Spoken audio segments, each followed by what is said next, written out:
Okay, so right off the top, you see the headline there, Jack Smith subpoenaed. We're following some breaking news for you at this very hour. The House Judiciary Committee has subpoenaed former special counsel Jack Smith to testify at a deposition December 17th. Representative Jim Jordan issued that subpoena in this letter. So we're talking about what's in it and why. Let's bring in CBS News Justice reporter Jake Rosen, who is following the very latest from Washington. Jake, a lot of people wondered if President Donald Trump wouldn't go after his adversaries. Does this move sort of underscore that that's what's at foot here?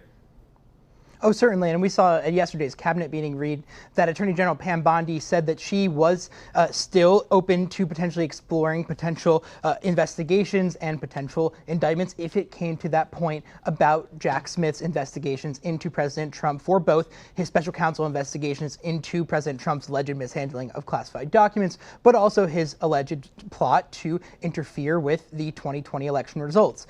There's been a couple separate efforts and threads here that are all really intertwining. Jack Smith came out publicly in October, Reed, and said that he was willing to go testify publicly in front of both the House and Senate Judiciary Committees to explain, quote, according to his attorney, clarify the various misconceptions about his investigations.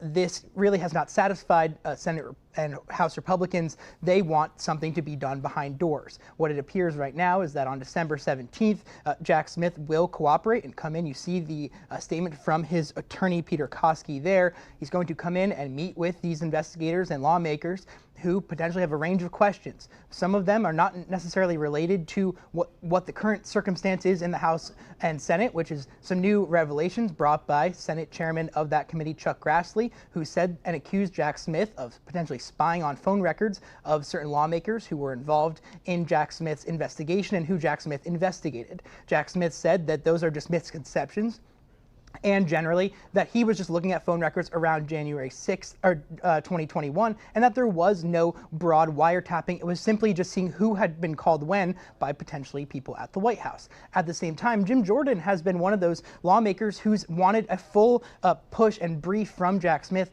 on alleged weaponization of the Department of Justice, on who had potentially directed Jack Smith to investigate President Trump on both of these fronts, who had signed off on all the search warrants. Mainly think about President Trump's Mar-a-Lago estate when the FBI raided that. So there are so many different threads, and we've heard from Jack Smith and his legal team all along, Reed, that really they are looking forward to this moment. However, it appears it will be behind closed doors. All right, Jake Rosen, thank you so much for your reporting. Much more to come on this big headline and breaking news for sure.